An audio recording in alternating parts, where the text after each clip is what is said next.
aquella que a Lanzarote escanciara el vino en las copas delicias de Sucra y de Manti.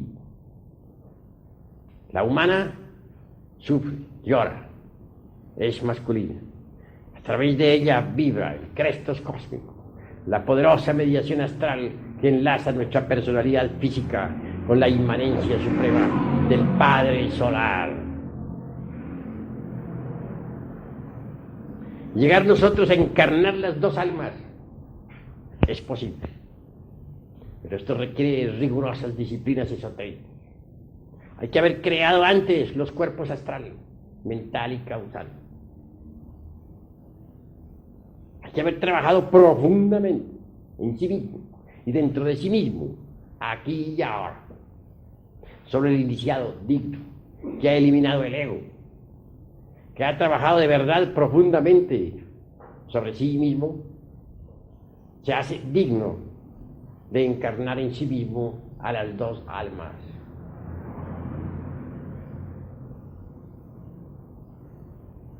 Esto significa hacer realidad en nosotros al signo zodiacal de Géminis, pues esas dos almas son gemelas. Incuestionablemente, el alma humana debe desposarse con su dama, la Valquiria. La Sulamita del sabio Salomón, esa que figura en el Cantar de los Cantares. Quien llegue a encarnar en sí mismo a ese par de almas, logrará la iluminación total, la sapiencia, la sabiduría. Primero es necesario recibir el principio anímico, humano, masculino. Segundo, debe venir el desposorio de la parte humana, masculina, con la parte espiritual, femenina. A través del Budi, de la Valquiria, de Ginebra, de la Beatriz, del Dante Alighieri, resplandece Logos. Obviamente, los principios divinos más poderosos están contenidos en el interior del alma espíritu, del Budi. Por eso la Blavatsky, en La voz del silencio, ha dicho que el Budi es como un vaso de alabastro fino y transparente a través del cual arde la llama de Prajna.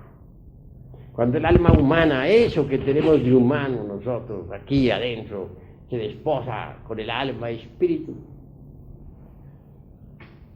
viene la iluminación.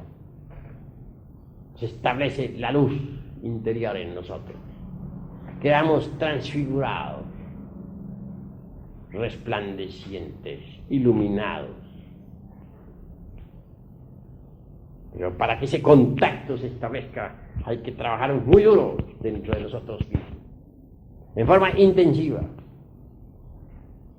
creando los cuerpos existenciales superiores del ser, eliminando el ego animal, sacrificándonos por la humanidad doliente. Así, hermanos, lo interesante es que nos convirtamos en verdaderos adeptos de la fraternidad, de la luz interior. Si así procedemos, llegaremos a la verdadera iluminación íntima. Si así procedemos, llegaremos a la auténtica bienaventuranza. Podremos sumergirnos en la región de la felicidad legítima, etc. Hay necesidad de salir de estas regiones de tinieblas en que nos encontramos. Es urgente, en verdad, llegar al mundo de los esplendores. Sí, hay que investigar un poco, reflexionar, repito, estudiar estas cosas. Si nosotros no analizamos, si no estudiamos estas materias de enjundioso contenido, jamás llegaremos a la liberación final. Cada uno de nosotros tiene que trabajar sobre sí mismo si algún día aspira a la auténtica iluminación.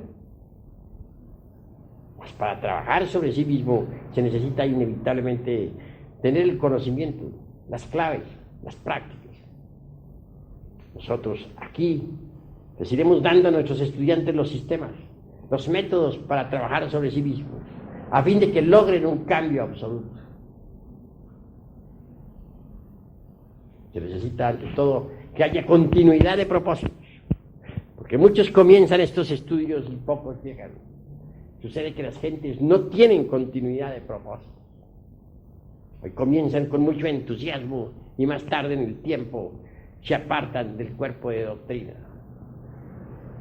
En el mundo hay de todo. Existen los mariposeadores, esos que andan de escuelita en escuelita y que creen saber mucho cuando en realidad de verdad nada saben. Nosotros tenemos que definirnos con entera claridad. Esta institución no busca otra cosa sino la autorrealización íntima del ser humano.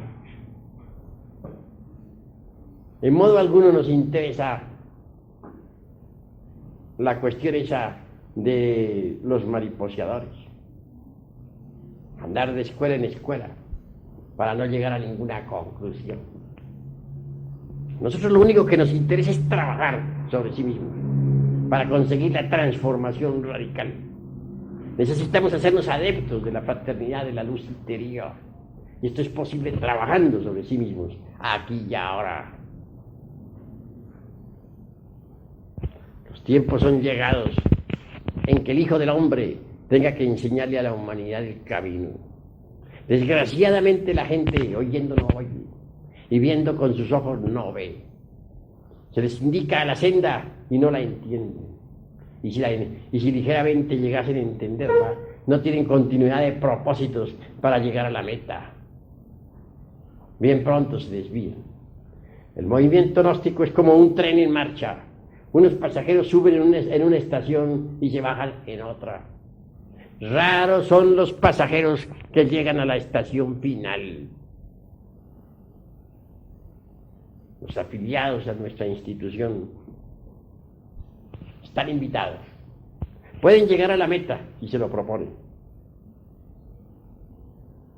Es lástima que las gentes tengan mente veleta y que hoy piensen una cosa y mañana otra. Si las gentes de verdad fueran serias, solo se preocuparían por trabajar intensamente dentro de sí mismos. En esta institución le enseñamos a las gentes cómo eliminar los agregados psíquicos indeseables que en nuestro interior cargamos. En esta escuela les enseñamos a los seres humanos cuál es el camino del auténtico sacrificio y cómo fabricar los cuerpos astral, mental y causal para convertirse en hombres verdaderos, en hombres legítimos, en hombres auténticos, en el sentido más completo de la palabra. Obviamente, conforme va naciendo el hombre dentro del animal intelectual, se provocan cambios extraordinarios. Despiertan ciertos poderes, ciertas facultades magníficas. El hombre íntegro, el hombre unitotal, llega hasta el punto de tener perfecto dominio sobre los tattvas. ¿Y qué son los tattvas? Vibraciones del éter universal. En los elementos de la naturaleza, Vayu Tattva, el principio vital, etérico, del fuego es el Agni Tattva, o el Tejas o Taijas Tattva. El principio vital de la tierra es precisamente el Prithvi Tattva. El hombre auténtico, legítimo, aquel que ha fabricado los cuerpos astral, mental y causal, aquel que es capaz de entrar en el mundo etérico, aquel que es capaz de moverse por el mundo astral, aquel que puede penetrar inteligentemente en el mundo de la mente cósmica o viajar por el mundo de las causas naturales. También adquiere poder sobre los elementos de la naturaleza, sobre la perfumada tierra y sobre el fuego flamígero, sobre las aguas tempestuosas y sobre el huracanado viento. Por este motivo, el adepto llega de verdad a convertirse en un rey de la naturaleza y del cosmos. Talvas en sí mismos pertenecen al mundo etérico, a ese mundo vital, a ese cuerpo vital del planeta Tierra. Los talvas son vibraciones del éter. Los talvas penetran directamente en las glándulas endócrinas del organismo humano, pero no vuelven a salir de allí. Los talvas, al entrar dentro de las chakras, pasan a las glándulas endócrinas y se transforman en hormonas que circulan por la sangre, y eso es todo. De allí no vuelven a salir. Despertar los poderes tálmicos es asombroso, mas esto solamente es posible para el hombre auténtico, para aquel que es capaz de vivir en el mundo astral conscientemente, o para aquel que sabe viajar por el mundo de la mente, o para aquel hombre causal que ha establecido su centro de gravedad precisamente en el mundo de las causas naturales. Rey de la creación, porque maneja los talvas, porque puede manipularlos a voluntad. Un hombre que maneje el fuego, el aire, las aguas, la tierra, que sea capaz de desatar las tempestades, etc. Es idóneo en el uso de los talvas. Es un hombre de verdad, es un maestro autorrealizado, alguien que conoce los mundos superiores. Llegado es el momento en que cada uno de ustedes luche por la autorrealización. El momento ha llegado en que cada uno de ustedes conozca sus propios mundos internos, para que conozca los mundos internos de sus amigos, y para que conozca los mundos internos del planeta Tierra, y del sistema solar, y de la galaxia en la que vivimos. Ser hombre, en el sentido más completo de la palabra, es algo muy grande.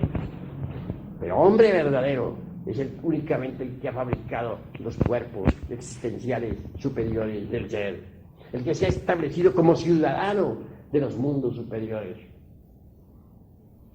Hombre verdadero es el que ha logrado, pues, el dominio de los elementos de la naturaleza, no solamente en el cosmos, sino dentro de sí mismo, aquí y ahora.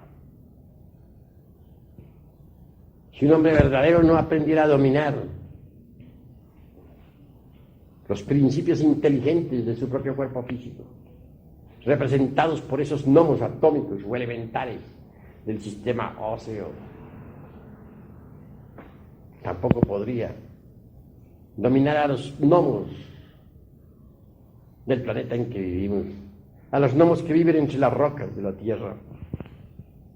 Si un hombre auténtico no pudiera dominar a las inquietas ondinas atómicas que viven entre sus aguas seminales y en la linfa, tampoco podría dominar a las ondinas y elementales acuáticos de los ríos y de los mares.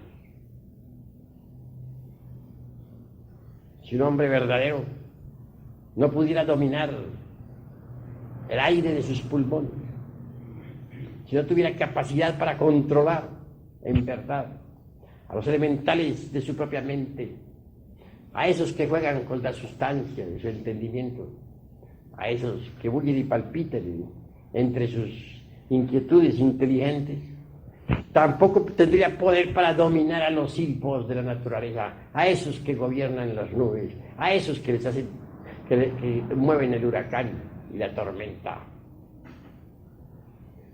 Si un hombre real, auténtico, no tuviera perfecto dominio sobre sus principios ígneos, si no pudiera dominar sus ardientes impulsos sexuales, si fuera víctima de sus propias salamandras atómicas, tampoco podría dominar a los elementales ígneos de los volcanes en erupción o del fuego del interior del planeta en que existimos. Así que para poder manejar los talvas tenemos que empezar a manejar nuestros propios impulsos dentro de sí mismos, los elementos naturales que nosotros tenemos. Si un hombre no aprende a dominar su cuerpo, mucho menos podrá